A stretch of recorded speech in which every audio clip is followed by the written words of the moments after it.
from the creators of Relevant Magazine. This is the Relevant Podcast. It's just a game, though you ain't no child. You gotta laugh every once in a while. Without danger, there ain't no style. But you can only try so hard. It is Friday, October 4th, 2019. My name is Jesse Carey, and you are listening to the Relevant Podcast. We got a very, very big show for you today. Later, coming up, we talk to Drew Holcomb about his brand new album, Dragons. It's a killer album. They're out on tour right now, so stay tuned for that. But joining me today from the studio, once again, it's our creative director. Some people call him JD. Other people call him John David Harris. John, JD, thanks for joining us, man. Greetings. And joining us from, I believe, North Carolina at the moment is singer, songwriter, podcaster,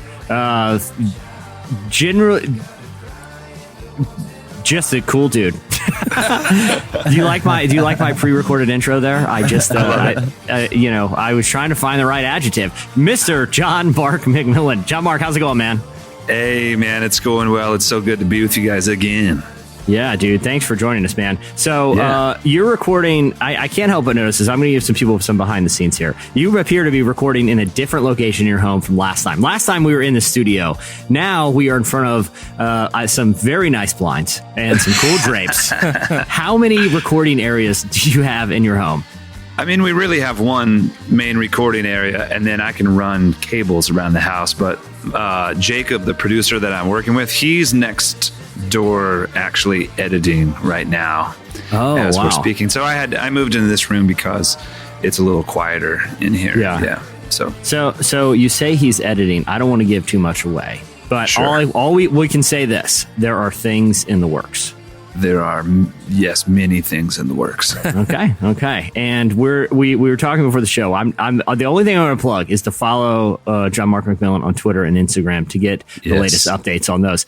Hey, we got a lot of interesting things to get to today. Some news from pop culture. But John Mark, you were recently on a podcast called The Ferment, right? Yes. Yep. Okay, I have to be honest with you. When I saw you tweet about that, I thought the name was The Firmament. Ooh. Like from the book Firmament. of Genesis. And can I tell you guys, John Mark, did you go to Christian school when you were growing up? I did not go to Christian school, no. Okay, JD, you went to seminary, right? I did, yes.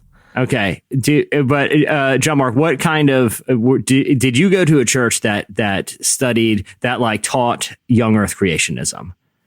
Yes, I did, and I actually did go to a ministry school. Okay, for a little while, but that was after high school. Yeah.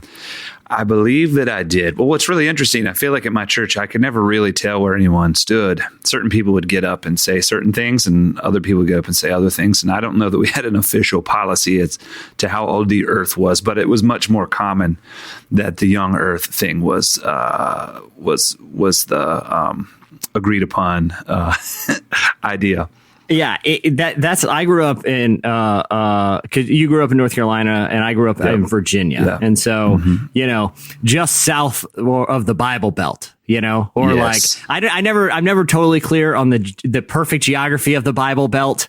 It's more like, in my mind, like a Bible cummerbund. Like, it seems to be pretty wide and a pretty large strip of the country. Totally. Or like the stripes on Charlie Brown's, sweater. It's kind of like just zigzags across the country. Yeah. Exactly. They like their big belts though down here. That's the thing. There you go. That's true. That's true. But I remember hearing an interesting theory from my Baptist high school science teacher about the firmament. And can you? So I'm going to run this by you guys and let me know if this sounds familiar at all. Okay, like, some young Earth creationists believe that the Earth is like 5,000 years old, right, or somewhere in that neighborhood, and what I was taught in an accredited high school was that it was 5,000 years old, and the reason that, like, Methuselah and all those dudes way back in the Old Testament lived for like 800 years or 500 years or really old was because the firmament around the world, that's mentioned in the creation story, like, housed a lot of water. and the sun rays would be like diffused through it. So sunlight was not aging people as quickly.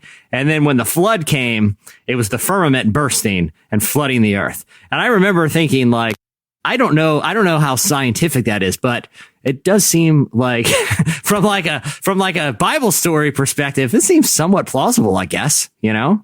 It's at least super interesting. I like that idea. That's interesting to think about. Yeah, I went down that firmament rabbit hole when I like misread the title of a font. Well, JD, what did you grow up learning about the creation?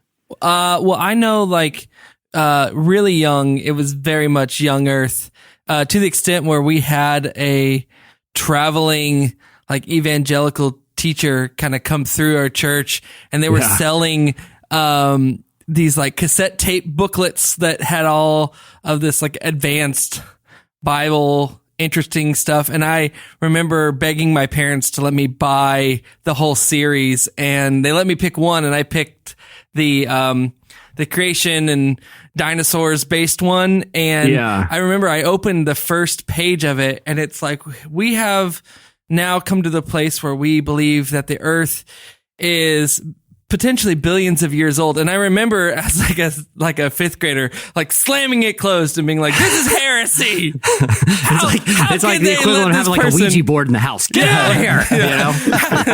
How could this person, how could our pastors You explain Methuselah. You explain it. Science. It clearly states. No. Yeah. So I remember that. And then, and then it slowly etched away at my learning to where I became a non-young earth creationist. Yeah, I don't mind. I respect I respect people who believe in young earth creationism and their interpretation. I think I've evolved personally in my views, but I respect people that want to protect what they see as like the literal authenticity of scripture. I understand it, certainly, Well, I've heard of this one guy, and I don't have the reference in front of me. But he was a astrophysicist turned pastor, and his theory was that if space time is interwoven, then as it stretches, time does too, and so time would essentially be running like in high speed at the moment of creation as it's expanding away from the point of creation. And so it would have been like the first day or whatever would have been like what we would calculate as, billions of years now. And then so it's slowly, now that it's settling and stretching, it gets to more of what we encounter today. I have no idea if the mathematics I like my firmament theory better.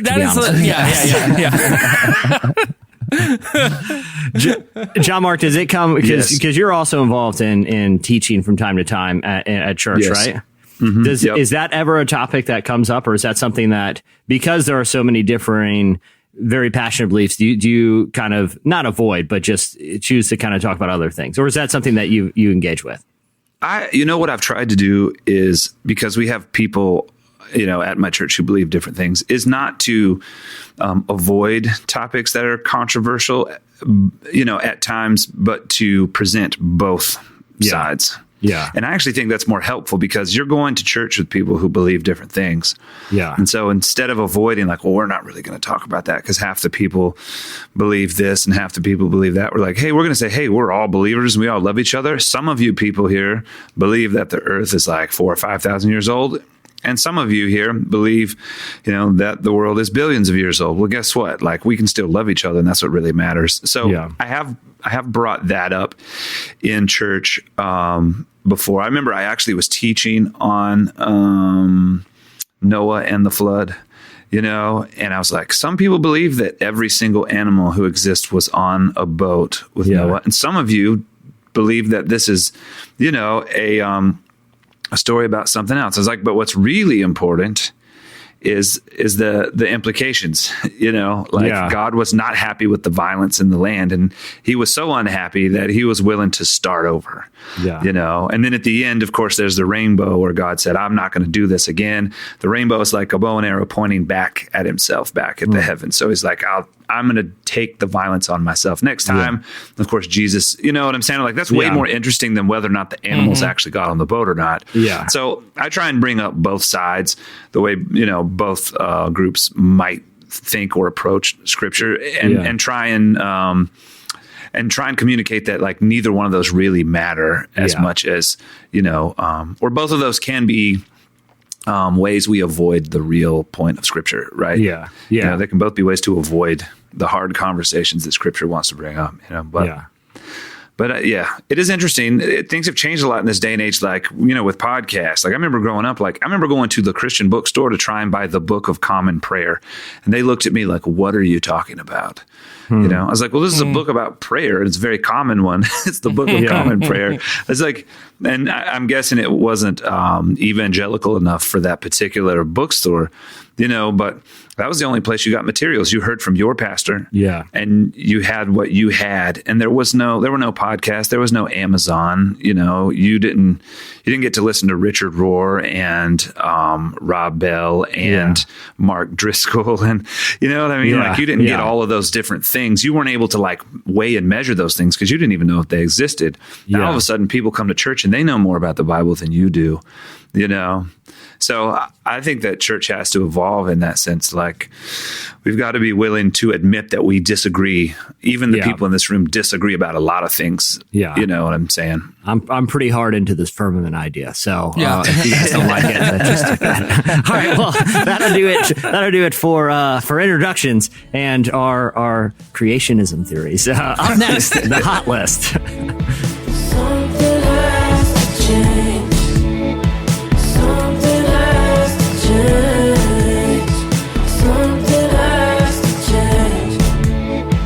You are listening to Something Has to Change by the Japanese House. At the beginning of the podcast, you heard Try Hard Fool by the Growlers. That's a very aggressive song title, Try Hard Fool. It's not Try Hard, Fool. Maybe it's just you're a Try Hard Fool, you know? Then maybe that softens the blow a little. All right, it is time for... It's the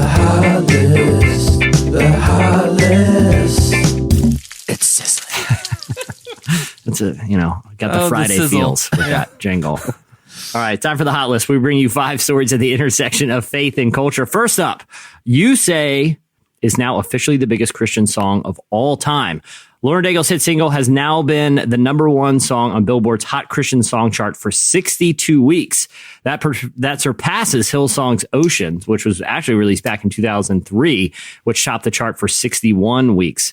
Lauren told Billboard when it was announced that she broke the record, I really pondered the journey of the song Oceans, and I remember seeing the impact that song made on so many people. It was just so beautiful to me. I hope that I could be a part of something that shakes the earth like that song.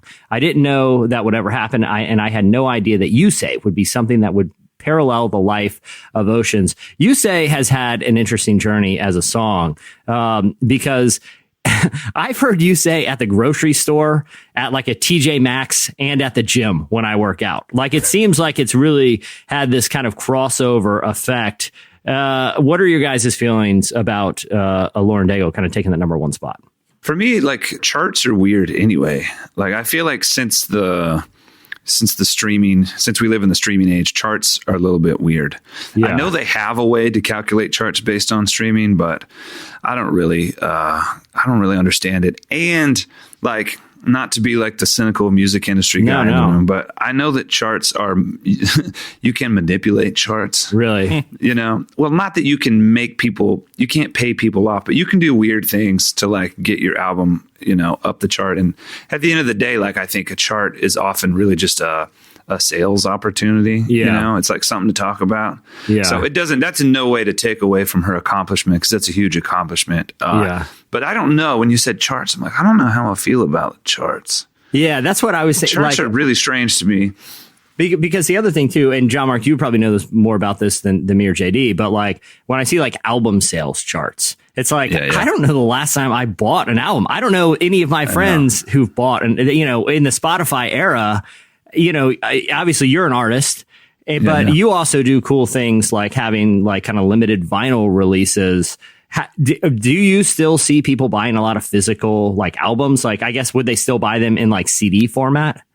We don't. No, we don't. I mean, like, I didn't even press. I did a couple of B-sides records after the Mercury Lightning record, and I didn't even press those to vinyl.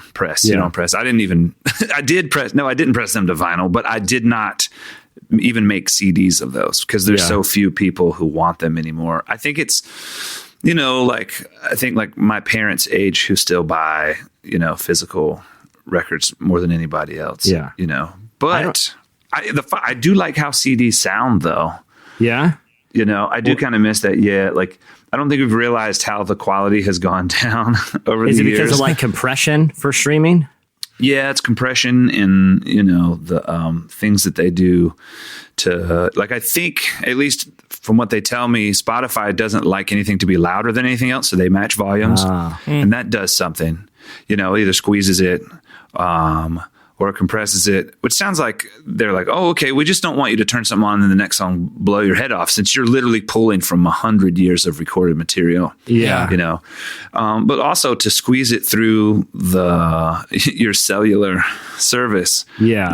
Like something happens there too. And I know like Tidal is really big on like high quality stuff, but even then I did Tidal for a little while and it's a little difficult to get it to download through your cell. Or it's not difficult, it's just slow. Yeah. So I'm really hoping that's going to change as the bandwidths increase. But what's funny is if you put a CD on with some really awesome speakers, I bet it'll blow your mind how good it sounds. Yeah. Like if you haven't done it in like 5 years and you put that on, it's going to like blow you away. Dude, I was thinking, someone gave me like a DVD the other day and I'm like, dude, I don't even have a device that will play a DVD. I don't even know. Like, totally. Where am I going to go to the public library and find a computer that actually has a CD drive? I literally don't even know where I'd play a CD right now. No, I'm a stickler for like physical medium when it comes to visual stuff. Like, I still buy like stupid 4K Blu-rays for certain things, like things that were shot on IMAX and stuff, because you just don't get the quality off of like Netflix or something. Yeah, yeah. I want to see the blackheads on like the person's nose as they're like delivering their monologues. Yeah. All right. Well, speaking of quote unquote secular music, there was some news with our old friend Kanye West this weekend. He was supposed to drop "Jesus Is King." Wait, is that what you're working on secretly, John Mark? In the other room? Is that? I wasn't gonna say, but yeah, I produced that record. We're all waiting. Because it was right here. Kim said it was coming out on Sunday, and Sunday came and went, and we had no Jesus is King. But he did have two sort of these Sunday service events. They were called Jesus is King, a Kanye West experience. He hosted one in Detroit, and he also hosted one in New York. A Rolling Stone writer who was there described the album like this. The main subject matter is firmly rooted in Christianity. Parts of the Lord's Prayer will show up in the chorus, or West will use the name of Jesus as the first word of every bar in a verse. At a show in Detroit, he reportedly told fans that he is no longer making, quote, secular music, and that's gospel from here on out. Though it's still unclear when Jesus is King will actually hit. There will be a film about, kind of based on the album. I guess he kind of performed songs from the album at this art installation out in Arizona, and that'll be on IMAX. So there you go, JD, for your Blu-ray player. That's one you want to get. That film, which has come out on October 25th, is called Jesus is King. I'm of kind of multiple minds about this one. Like, one, I'm curious if it's ever going to come out. I do like the idea of what he did with like Life of Pablo, where it's sort of like a living album where he released it and then kept like updating it and changing songs.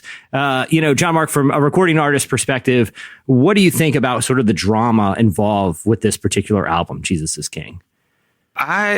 First, I have multiple thoughts like you. Okay. I think, first of all, and this doesn't take away from Kanye's personal faith. I'm not speaking to his personal faith at all, but this is like some really amazing kung fu, right? Yeah. Like, certain artists are able to be like, what is the least cool thing in the universe? Yeah. And I'm going to reclaim that because there's so much bandwidth there for it. Like, we do that a lot in the studio. Like, what instrument is like not cool anymore? So uncool that literally nobody is using. Yeah. We're going to use it because it makes you stand out because no one else is using it. So I'm not saying he doesn't have a personal faith, but also like this day and age, what is less cool than Christianity right now? Yeah. You know what I mean? Yeah. Like everybody is so mad at Christians and Christianity. I was like, this is some kung fu. Like Kanye is legitimately flipping. Yeah. You know, he's like lapped himself in a sense. He's gone all the way. I was like, he's become subversive by like engaging the mainstream. Yeah. You know, and I actually think it's genius. You know, I mean, there is part of me that doesn't care at all what like rich, famous people think about Jesus, you know? Yeah. Yeah. But well, also like any more Kanye is than a regular people. Yeah. Exactly. Any more than regular people. But Kanye is also a musical genius. I'm sure I'm going to love the music, you know? But I do. It made me like, God, I want to say Jesus more on my record that I'm working on right now. It's like I'm like, gosh, deconstructing is so uncool all of a sudden. Kanye just came out of the closet wide open as, you know, I don't know. I thought at first I was like, what? And I was like, oh, of course. Of course. It's like everyone is so tired of this like middle ground. Everyone is so tired of like trying to figure things out spiritually speaking. And Kanye is just going to like, just go all the way there. I just think it's a genius move. Like marketing wise. Yeah. It's funny too, because I remember, and this was like years ago, I was talking with someone involved in like the more traditional Christian music. And I think they were working in Christian radio, and they were talking about the concept where they had something called the J count. And they had to have so many mentions of Jesus every hour or something like that. So like when they're making their playlist, they're like, well, where's the J count? Like they had made Jesus's name into like an algorithm. And I think because of that, because of like, it was like commodified in music and then like de-commodified for a lot of different reasons. And now Kanye just re-embracing it is interesting because even like the apparel, the merch that's going with it, where it's, you know, Yeezys are the most I think it's number 2 most valuable shoe brand right now, right behind Jordan. And, you know, so he's a prolific designer, but his Sunday service, like Jesus is King merch, literally just says in big bold letters, like Holy Spirit, you know, Jesus Christ. Like I was at the, like a church or like an outdoor church service recently. And there was like an older, like a middle-aged woman who was like, you know, ushering people in or whatever. And she had what I can only assume was like a knockoff Sunday service. I'm sure she didn't pay like $400 at Coachella for it. But it said like Holy Spirit on it. And I think she wasn't wearing, ironically, she wasn't wearing it because it was Sunday service here. She was like, oh, it's a shirt. This is Holy Spirit. I think I'll buy that. You know, it's like, it is kung fu. Like it's hard to know what's sincere, what's ironic, and what is just seeing what he can appropriate to make cool again, you know? Yep.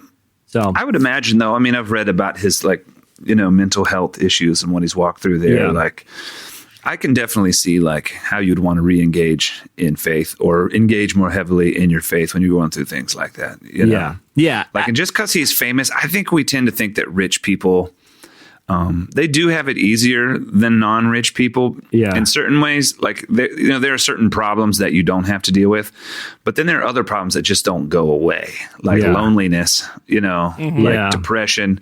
Like, money doesn't fix those things. Then there are other problems, you know, that are created by money. Like, oh, now, like, I can only have rich friends because anyone who doesn't have the amount of money I have, I can't trust them because they might just like me for my money. Or you can never make any new friends. I tell my friends like who talk about winning the lottery, how I think that would be such a bummer to win the lottery. Oh, yeah. The day you win the lottery, you will never make a new friend. The only friends you ever have are the ones you already had. Yeah. You know what I mean? And so I guess he's going through something that I could totally...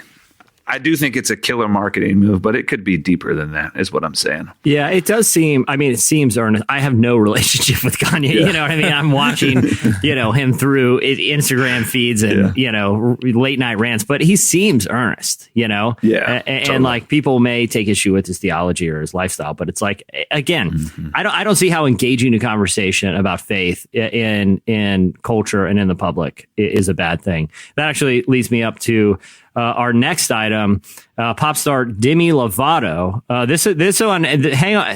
This piece of news takes a couple twists and turns here. So Demi Lovato, a big pop star, she recently went to Israel, and while she was there, she was, taking Instagram photos of her journey, including one of her getting baptized in the Jordan River. And Demi Lovato is someone who's been, very public about substance abuse issues and mental health concerns, and has really been transparent about, her lifestyle. And so she has a picture of her getting baptized in the Jordan River. I want to read her caption. It's sort of extended here. And then, this is what she wrote next to those pictures. I'm an American singer. I was raised Christian and have Jewish ancestors. When I was offered an amazing opportunity to visit the places that I read about in the Bible growing up, I said yes. There is something absolutely magical about Israel. I've never felt such a sense of spirituality or a connection to God, something I've been missing for a few years now. Spirituality is so important to me. To be baptized in the Jordan River, the same place Jesus was baptized, I've never felt more renewed in my life. This trip has been so important for my well-being, my heart, and my soul. I'm grateful for the memories made and the opportunity to be able to fill the God-sized hole in my heart. Thank you for having me, Israel. So that was a really interesting and I feel like a pretty cool story. But it also comes on the heels of a group of hip hop artists that a lot of us are friends with, Lecrae, Propaganda, some of those guys. They also recently went to Israel. And while there, Lecrae, he too got baptized in the Jordan River and posted pictures on Instagram. Now, a lot of people had, especially in our audience, really nice things to say about Demi Lovato's pictures and her captions. But Lecrae's drew somewhat of a backlash from fans because, presumably he's been baptized before. And also he sort of insinuated that the trip was going to help be inspiration for new music he's working on. Here's what Lecrae responded to critics on Twitter. He said, Jesus was already God and still baptized. He said, celebrate the heart versus criticizing the information. I write what inspires me. I'm inspired by being here. Don't make it more than it is, family. Okay, a lot to unpack there. First off, have either of you been to the Holy Land? I have not. I want to. I have not either. I have not either.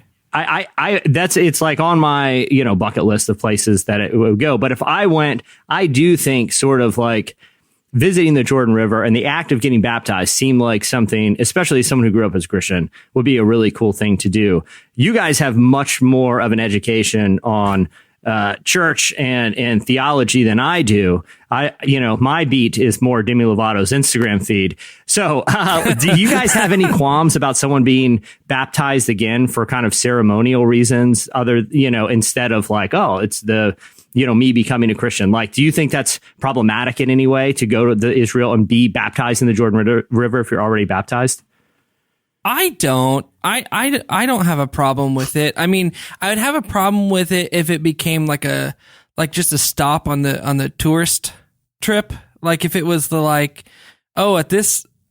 we are now. Like the bus squeals stopped and everybody gets out and they're like, okay, here's the Jordan River. Now go down these steps and we're going to dunk you under. Yeah, you did it. Here's your t-shirt that says you did it. And like doing something like that out of it. But if somebody, is having a moment, whether it's a conversion moment or a rededication type moment, or even if it's just something more personal, like if they've been away for a while or not, I feel like if the heart is in the right place, I grew up, everybody kind of always taught it as the act of the baptism itself isn't actually physically doing anything. It's this representative act. And so if that's the case, then if it's representative for maybe a smaller change, I think I'm still fine with it. I would. There are some times where I would kind of question, like if I knew someone closer and I knew their situation and their walk and they were good and they just were like, oh, I want to do it. And I'd be like, oh yeah, but why? Like what does this mean to you? Why is this place? I mean, obviously when you're talking about the Jordan River, I guess that's a little bit more like, oh, why is this place special to you? Like, but I mean, I've been on mission trips before with like kids in the youth group and stuff that I know had like recently gotten baptized. And then just because they happened to be in Africa, they were like, oh, I want to get baptized again. It's like, well, I mean, okay, like you can, but why? Yeah. Like, is it just because it'll be a neater story to tell than when you're in Elder Bob's swimming pool or something. or the baptismal tank, some contractor dropped behind the pulpit of the your, or like nowadays mega church, it's like nowadays it's like an inflatable pool that they stick out in front of the church or something. In the parking lot on Baptism Sunday, and believe me, like the Jordan River is a lot cooler than the inflatable pool, but I mean that's not. I think we all are on the same page. That's not what it's supposed to be about. Yeah, but what do you think, John Mark? Yeah, I'm with you. Like, I don't think that baptism is like a light switch. Like, you do it once and it's on, and like you do it a second time and you've like sort of nullified the previous baptism. Like, I'm with you. I think that baptism represents something else that's going on. Like, I guess I think of it more like the baptism is like the wedding. Like, the wedding isn't the marriage, right? Yeah. And sometimes you want to, what do you call it when you read your vows again? Yeah. You have another like ceremony. A renewal or something? Yeah. Yeah, like you a recommit your life, or other situations where maybe there's a divorce or a spouse dies, you get married again. Like I think the wedding or the baptism itself is just a symbol of something greater that's happening. But I'm totally with you. If you just want to do it because it's cool, like you're totally defeating the purpose. But like when you're in the Holy Land and you're like, Jesus stood in this water, you want to feel more connected to the person you're giving your life to, and I can totally see why you would want to get baptized again. But I'm with you. I don't think it's about the act specifically as much as what the act represents. Right. I think the only thing about, from what I read in Demi Lovato's, comments is there's a lot of vague spirituality talk. Sure. And that would be my only other, like, just theological kind of concern would be that, that people, not just her, but other people would kind of maybe appropriate this very ancient Christian, act to just kind of fit within a more broad, realm of spirituality, and maybe feel like they are taking part of something, and then they just kind of, that's another element that they're going to tuck into their own version of spirituality or whatever that means. And if that's a stepping stone that God is using to lead that person to himself, then I'm cool. It's more just the kind of the trend to use Jesus or use baptism or use something else without actually understanding the individual that you're talking about, or understanding the more maybe difficult things that Jesus likes to talk about in the scriptures and stuff. And just like, oh, well, I'm going to take the baptism because that's a nice, refreshing metaphor or imagery that I can use, but like, I'm not going to dive into some of the more, complex moments of Christ's teaching or something. That would be the only other little thing. But I feel like, if God wants to use someone being baptized in the River Jordan to like spark something to draw them back to himself, then he can use it. And I think it's also like, it's funny. It's like another instance of like funny commentary on like modern outrage culture, because I was like, as I was prepping the show, like people, YouTube videos about the response and people posting videos. It's like, this is the level of scandal. Like where Mad Lecrae got baptized a second time. Like, oh my gosh, take to Twitter, call that guy out. He got baptized again. It's like that. This is how outraged we are. This is a scandal that a Christian leader and someone a lot of people like and look up to got baptized in the Jordan River. That's a scandal. That's the other kind of like element of this story. It's nothing new though. I mean, I grew up in a church where there was this guy who would come up to the altar like every single week, and there are some people that was actively encouraged growing up because they're like, hey, just to be safe, you want to make sure that last prayer held. Right. It's not gonna hurt. It's not gonna hurt if you say the magic words again. Yeah, just say them again. Just say them again. Yeah, just repeat after me. You would be rather safe. Sorry. All right, John Mark, I picked this next piece just for you. Like usually we try to do stuff pretty squarely in the intersection of faith and culture, but I could not do this one. This one is just more of a culture story. But I remember last time we were on here, you talked about being a fan of the MCU. And All right. and it was announced this week that Spider-Man is back in the MCU. So for context, as of August 20th, a feud between two studios, Sony, who owns the right to Spider-Man, and Disney, who owns the MCU, led to the character being removed from the franchise. Basically, they're arguing about who gets the most profits from the upcoming Spider-Man movies. But thanks to the efforts of of Spider-Man himself, Tom Holland, the two studios have struck a deal, and Disney will now earn 25% revenue of a new Spider-Man movie. And they actually announced that it will open on July 16th, 2021. Along with appearing in the standalone Spider-Man movie, he will also appear in at least one more MCU movie and maybe some of these Sony movies like Venom or some of the other superhero movies they're working on that aren't like connected to the MCU. So Kevin Feige, who oversees the MCU, is it Feige or Feige? Do you guys know? I do not know. I've heard both. He's a big shot. He said this: Spider-Man is a powerful icon and a hero whose story crosses all ages and audiences around the globe. He also happens to be the only hero with the superpower to cross cinematic universes. So as Sony continues to develop their own Spideyverse, you never know what surprises the future may hold. John Mark, as a professed fan of the MCU, were you delighted at this news or indifferent? Oh, I was delighted. I just literally sighed with relief when I heard those words. Yeah. Because Spider-Man is like, to me, he is connected to the rest of the MCU. Yeah. Like, there is not Spider-Man without the rest of the MCU. But I've also been really bummed that it seemed like Spider-Man wasn't going to connect to the Venom world either. Yeah. And in my mind, like, I was a huge Venom fan as a kid, right? Oh, yeah. My son is a massive Venom fan. But Venom, in my mind, doesn't exist without Spider-Man. Yeah. Like, the Venom suit was Spider-Man's suit. You Right. know? And sort of like he gets all his powers from Spider-Man, you know? Yeah. And so, like, to me, it was always, I thought Tom Holland. I want to say Tom Brady. Tom Hardy. Please, no. Oh, Tom Hardy. No, Yeah. Tom Hardy. I thought he did a really incredible job, you know, but but it did bum me out to think like, oh, Spider-Man will never be connected to this world, you know? So yeah, I'm pretty pumped. Like, and honestly, like, I mean, I'm obviously not this like incredible business person or have any sort of insider information, but I was like, I think these two studios are really stupid not to like stick with what works. Cause like the MCU Spider-Man is killing it. You know, like, let's not mess with something that's absolutely dominating. Yeah. And it's also really entertaining. Like, let's share. There's millions to go around, right? Yeah, billions. But you know, the last one made like billions 1.6 to go around. Yeah. Exactly. I have a hot take. I have a hot take All right. that I've appropriated from another. I was listening to like one of the Ringer podcasts. I think it was The Watch or something. One of the guys said, and I, the more I thought about it, the more I agreed. I'm not to the level of probably either of you guys in comic book fandom, but I have some relationship with all this from as a kid.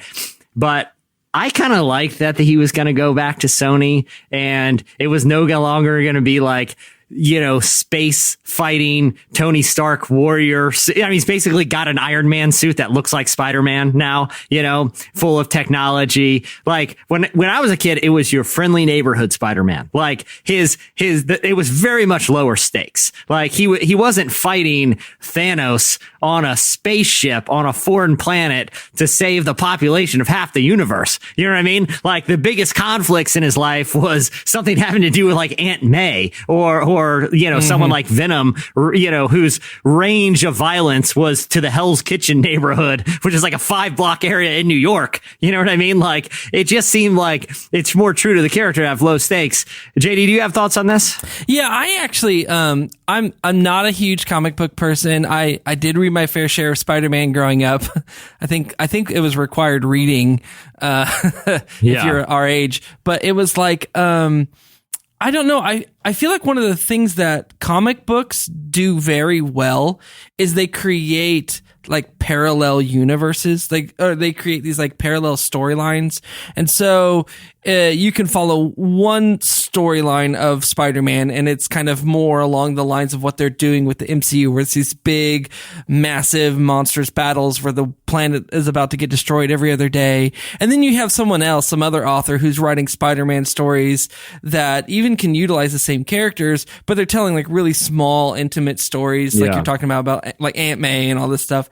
And I think that's the one thing that the cinematic universes are having a hard time reconciling, because they've built the cinematic universe now where like anytime a bad guy shows up, why not just get on the phone and call up like all the other Avengers and have them come in? Why would there ever be this like nice, small, intimate story? And you see that the intimate stories do well. Like Logan did really well. Yeah. And they had to set it in a different time period. And I mean, that's kind of not MCU land, but it's still a Marvel character. Yeah. And so they have to like balance this out a little bit.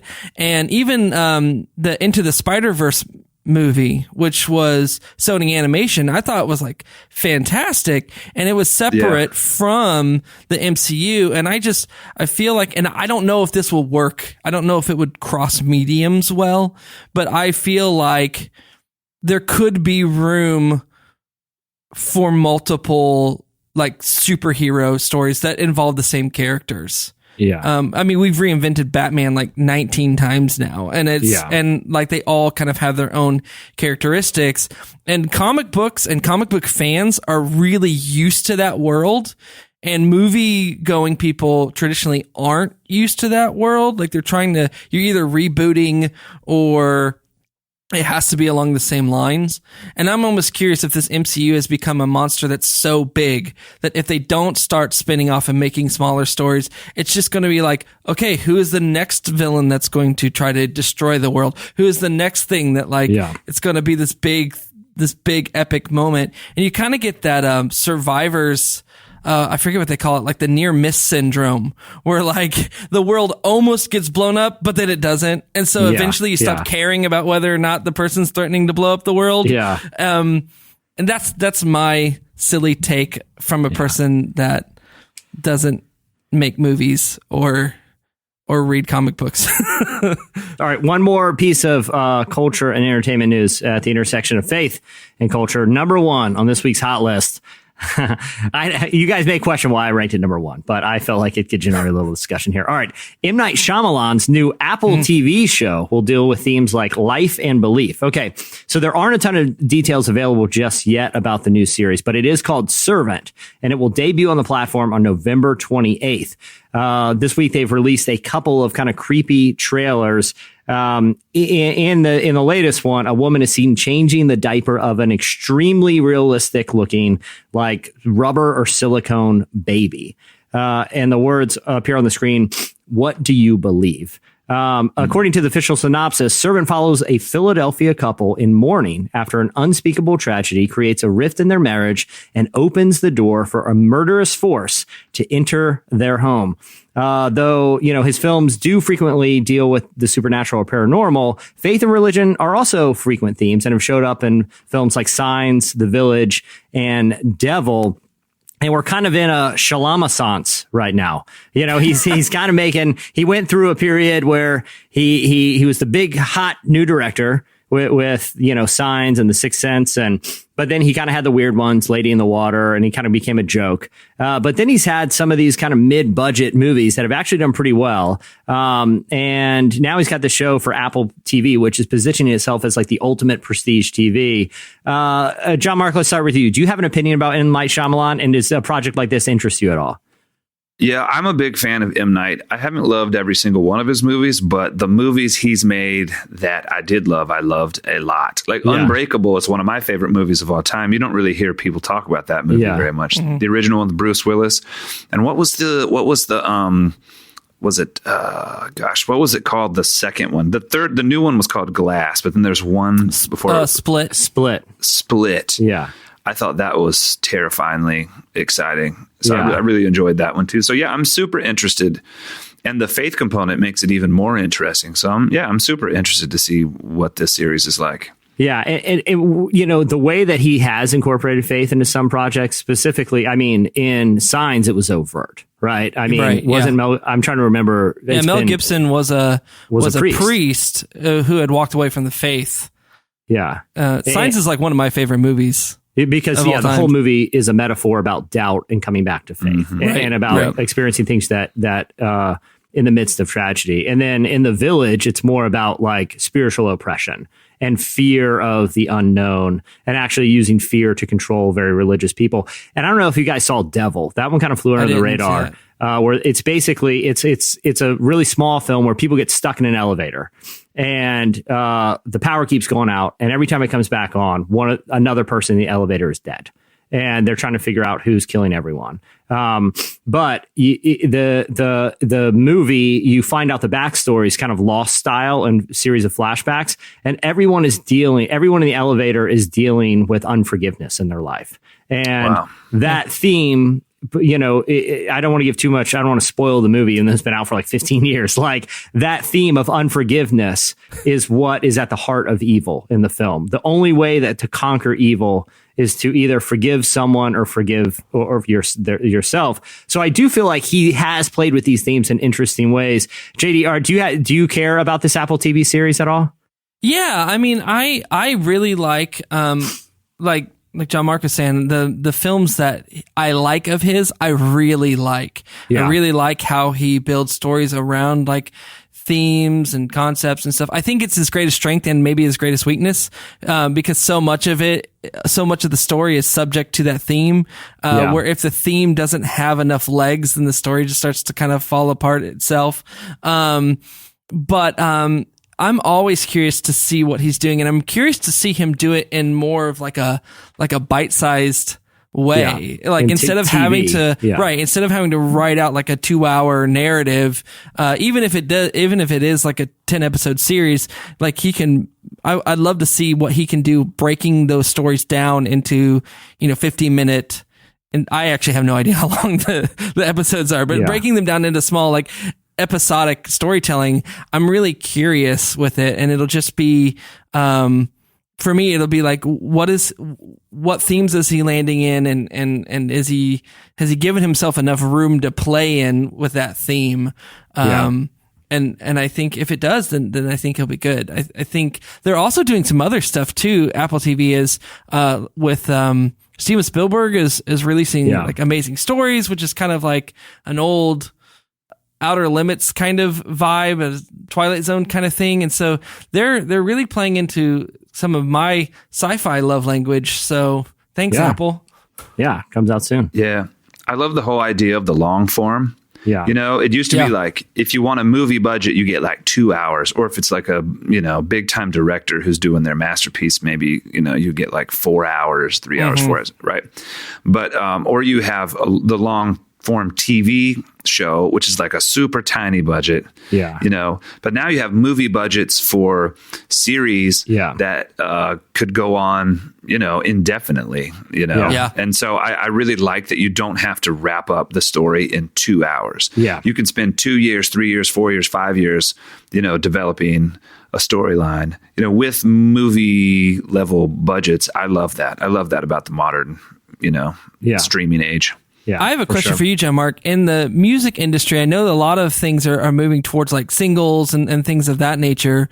Do you see there being, just like what we were talking about, do you see there being kind of a resurgence of the album anytime soon? Like in that way where like artists are stepping away and making like more albums? Because so much of the, like what I see, like as a listener, just what I'm interacting with is when I'm on iTunes and I'm just seeing single, and everybody's trying to get their single out.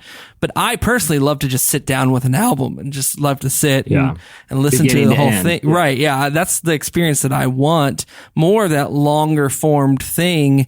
And we're seeing that transition start to happen a little bit. Or like the paths are diverging a little bit in visual media. Do you see that, or is it happening already? Am I not paying attention? It's been happening for years. I think it's all sort of happening all the time. Like singles are really good for getting people's attention, but different artists have played with different sort of ideas. Some just put out singles, and then some are actually putting out very large records. Because if you're talking just from financial, benefit standpoint, it's beneficial for someone to listen to one song and listen to another song and another one and another one. And so if you put out a record with like 20 tracks, if they like it, they'll stay on your record. I think Drake a while back, like came out with a record, just like massive record. Yeah. Like I can't remember how many tracks were on it, but I think so there's sort of, and not to make it about finances, but that's sort of what drives the format really is sort of the technology and the way you monetize the technology. So it's easier to monetize a single, or it has been, but at the same time, all of a sudden it's like people do want more. And so if you're able to put out more content, then people will listen all the way through. I think my fans like albums, and maybe because I've always been more of an album artist. I like albums too. And I like to listen. Vinyl's great because it's hard to flip from song to song on vinyl. Like you put the needle down, you got to listen all the way through. I love that. I mean, for me, like growing up, like a lot of my favorite songs were not my favorite songs right away. I had to hear them 3 or 4 times before I really connected to the song. And I don't think that happens as much anymore with the singles culture, you know, and the algorithms, it's almost like sugar, like it's like we put more sugar in the bread, more sugar in the meat, to the point it's just all sugar. So I guess it's a both and, like it's a singles culture and an album culture. I think people bounce back and forth, and probably when you hear a single and you fall in love with that artist, you're just going to want more material anyway. Yeah. But it is a little more difficult to maintain people's attention, and putting out singles is great because it's like posting on Instagram. Well, you forgot what I posted yesterday, but I better post something today. So some people will put out like a single a month or a single a week. In the future, I may put out albums and singles. I'm considering that. Now that I have a studio in my house, I can put out a record and then put out singles that aren't connected to the record throughout the year. Yeah. So I don't know. Yeah, I don't know where it's going. Yeah. Well, it'll be fun to watch, and it's fun. It's fun to getting these kind of prestige shows too that either might make it or might not. But at least there's a lot of content out there. All right, well that'll do it for the hot list. Next up, Drew Holcomb.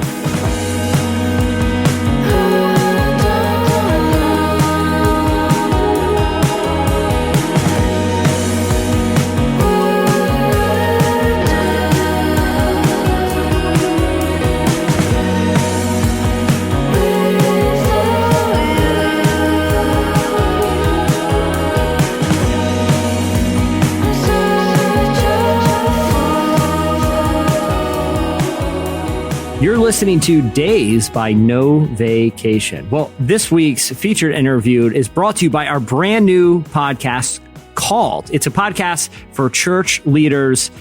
Man, we have brought some killer guests in. John Mark McMillan's been on the show talking about worship, along with Kim Walker-Smith. Bianca Oldhoff is on a regular basis. We've also had John Mark Comer on. Reverend Samuel Rodriguez, maybe N.T. Wright is going to be on a future episode. If you know someone who is in leadership at a church, or if you are in leadership at a church, make sure to get the Called podcast, because not only are they talking about practical stuff like the art of the sermon, worship, kind of dealing with issues like politics in the pulpit, also things like self-care and dealing with anxiety and pressure as a leader. You can get it wherever you get your podcasts. It is called Called, and it is our new church leadership podcast. Well, Drew Holcomb and the Neighbors recently released their brand new album, Dragons, which blends Americana sounds with themes about life, family, and contentment. The band recently kicked off a national tour, which would go on through this fall. We recently talked with Drew about the album, some of its major themes, and some of its breakout songs. Here is part of our conversation with Drew Holcomb. Take a few chances, a few worthy romances. Go swimming in the ocean on New Year's Day. Don't listen to the critics. Stand up and bear witness. Go slay all the dragons that stand in your way. I want to start with the opener, and one that I think a lot of people will be familiar with is Family. Tell me a little bit about how that song came about and why you wanted to kind of write about just it's a very joyful song. Tell me about that song and particularly the approach to it. Yeah, so I'm one of 28 grandkids on my mother's side. Wow. I'm the second of 4 kids. My dad and mom loved road tripping as a family, and so we had this various conversion vans over the years that we would pile into. And my brother was in a wheelchair, and so it was always sort of a unique travel situation, but we went everywhere, and we always had these big family reunions. And so I knew I had this idea. I just wanted to write a song about my large family, because I think it's sort of unique, and we're all still relatively close. So I've been listening to a lot of Paul Simon, kind of here on the track, and it's a very unusual sort of song stylistically, because there's not really a chorus. It's basically the chorus is just the first word of every line.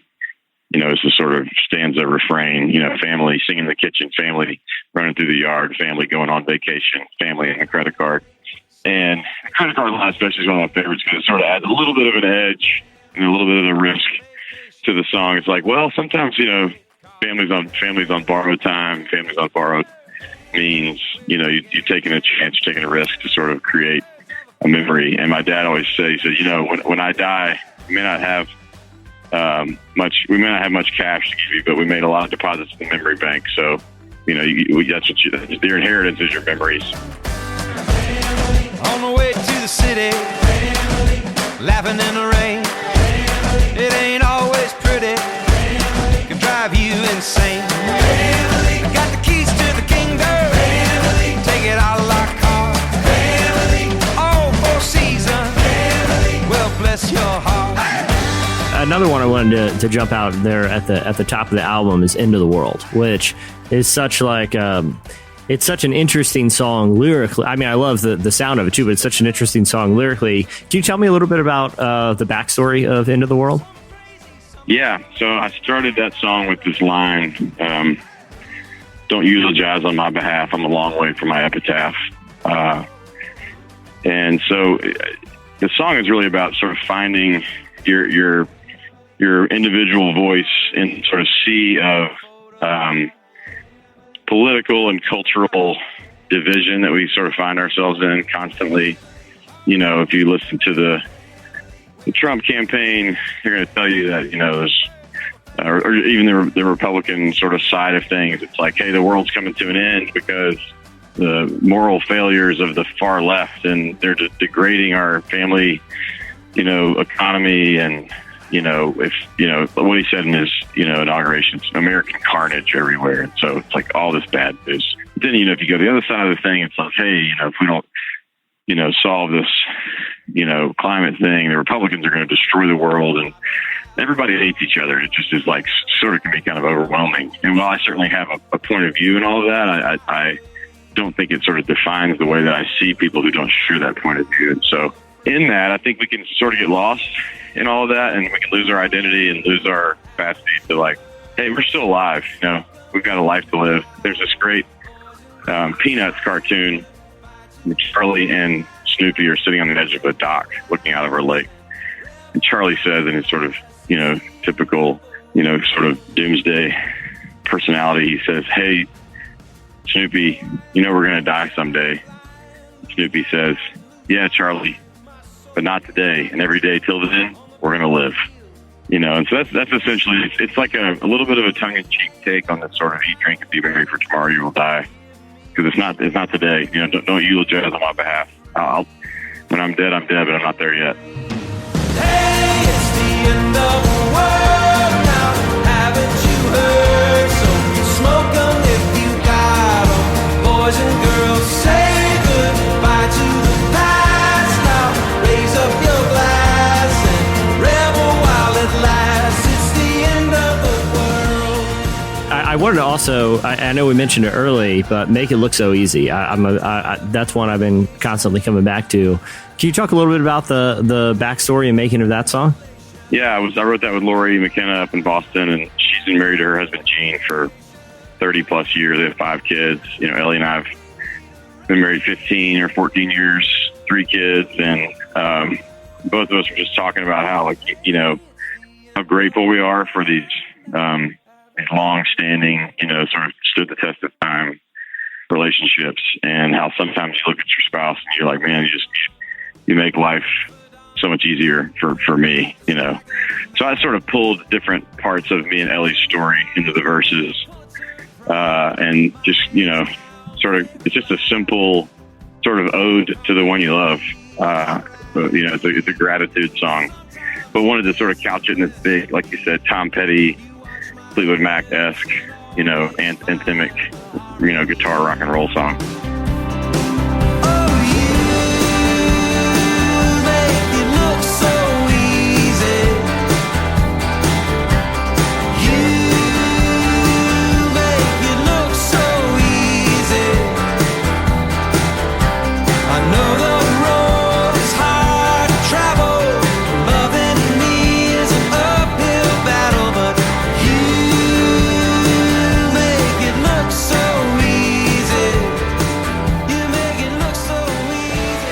Was Drew Holcomb. Up next, Ask the Cast. Tap left, tap right, I don't know, let's go fishing. Been a minute since I've been in the game, I'm on a mission for ya. So fine, think I'll make a top 5 on the list then. Yeah. John Perkins was just 16 years old when his brother returned to Mississippi after serving in World War II. He was shot and killed by the police. Years later, when John went to the police station to bail out a fellow civil rights leader, he was brutally tortured. Yet, he has spent his life fighting for biblical reconciliation with a message of the healing, transformative power of love. As Judah Smith wrote, John Perkins is a national treasure. Many have asked Dr. Perkins how to carry on his legacy of love and justice. His simple answer is this: be friends, first with God, then with others. Every kind of other you can think of. Because the simple, powerful, messy, explosive truth is this: the world is changed one friendship at a time. Discover the power of friendship to change the world in Dr. John Perkins' latest book, He Calls Me Friend. I've been kicking back while I listen back to every lyric I've written about a girl in the past. There's a lot of them breathing this oxygen. You're listening to Retail Therapy by Dornick, featuring Barney Artist. So there you go. All right. It is time now for Ask the Cast. We sent out a tweet. We asked for your questions. Chandler, you're going to read us a couple. I know we're running a little long here. So why don't you pick a couple of these and we'll ask the panel. Chandler, what's first up in Ask the Cast? All right. I think this one's pretty obvious, but Ryan asks, what's your favorite fall season beverage? Pumpkin spice latte or apple cider? Oh, man, I live that PSL life, dude. I get my rib sweater. I get the big turtleneck. I, like to show off my scarves on the gram. All pumpkin spice latte for me, guys. It's the taste of fall. Didn't expect that. Just put into sugar form. Just inject it in my veins, guys. I love it. What about you guys? I'm an apple cider guy. For me, the fall is about a massive apple cider at the Renaissance Fest, dressed up like a king. Wait. Wait, hold on. What is the Renaissance Fest like a fall thing by you? Is that like, it is. I picture like raking leaves, tossing the old pigskin,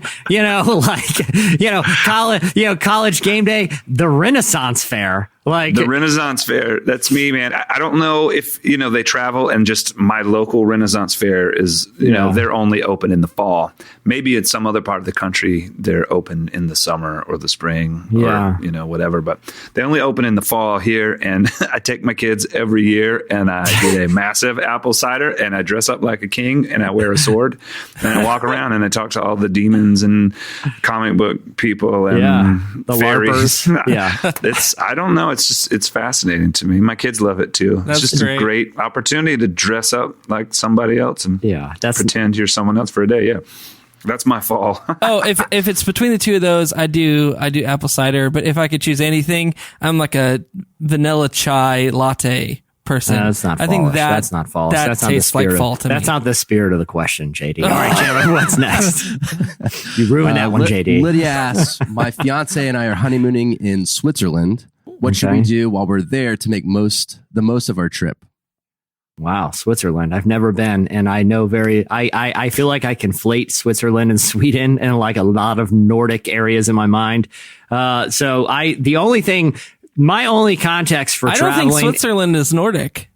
Yeah. Well, see, that's the thing. I conflate It's it like all. it's like in the Alps. Yeah, exactly. Okay, here's what my only like knowledge of all these places is from watching random cooking shows on Netflix where they go and it's like this is where it looks like the scene from Sound of Music, but the whole reason that they take you there is so that you can learn meticulously how Swiss cheese is made, like what kind of grass the cows are eating, like the weird family that's been manning those cows for like 10 generations, that live under like a windmill.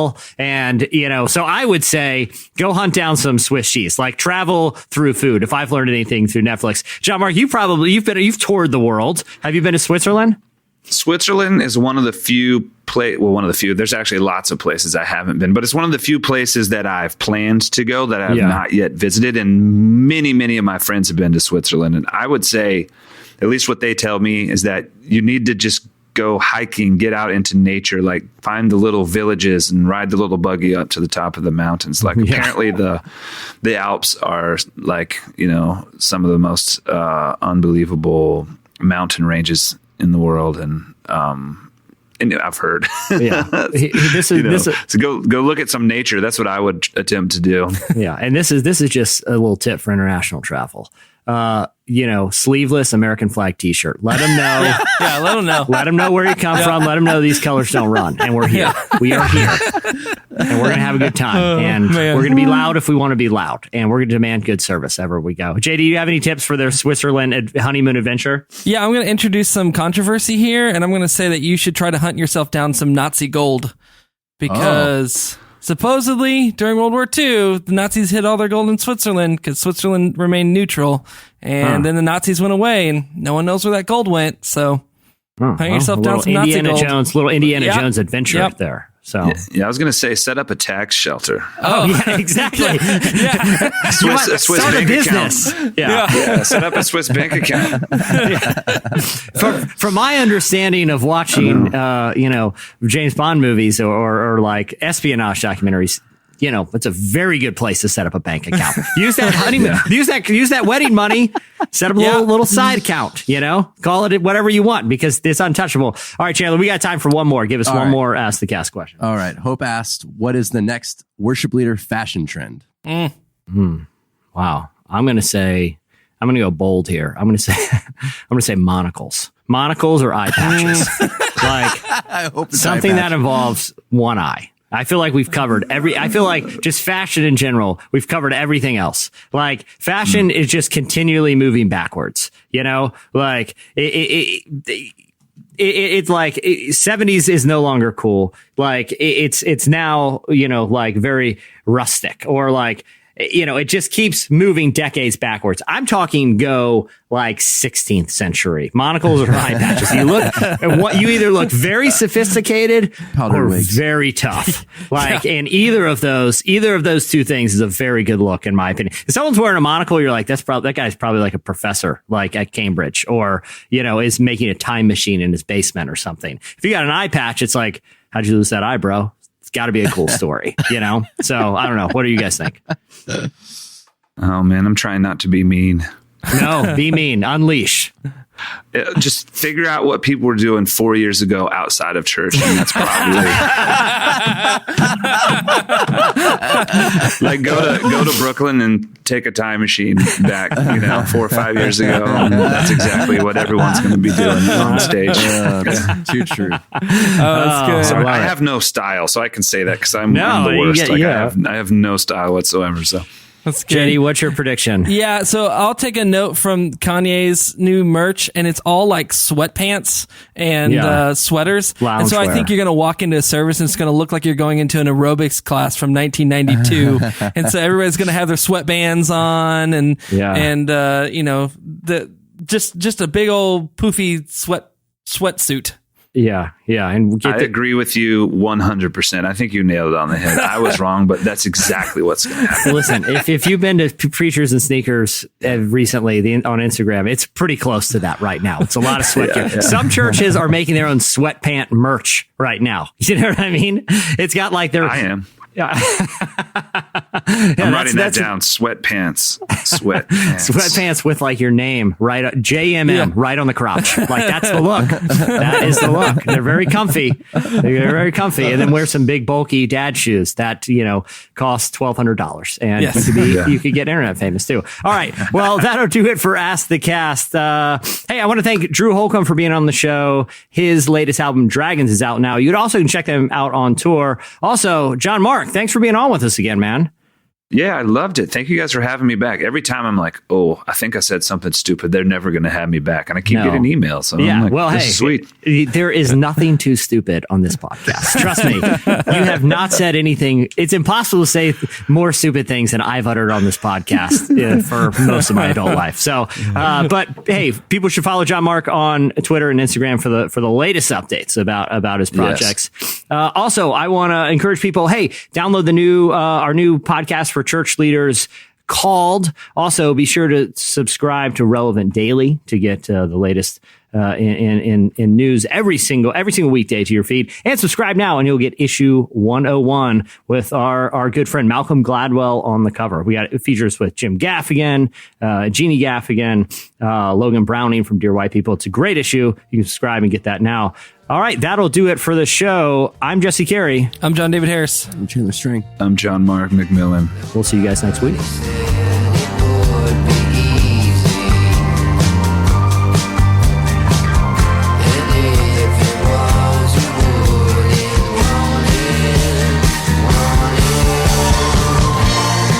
Thank you for listening to the Relevant Podcast. If you like what you heard, be sure to leave us a review on iTunes.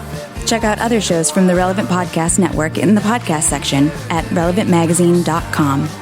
And while you're there, browse exclusive podcast merchandise at our online store. Make sure to subscribe to Relevant Magazine. Info is available at relevantmagazine.com/subscribe.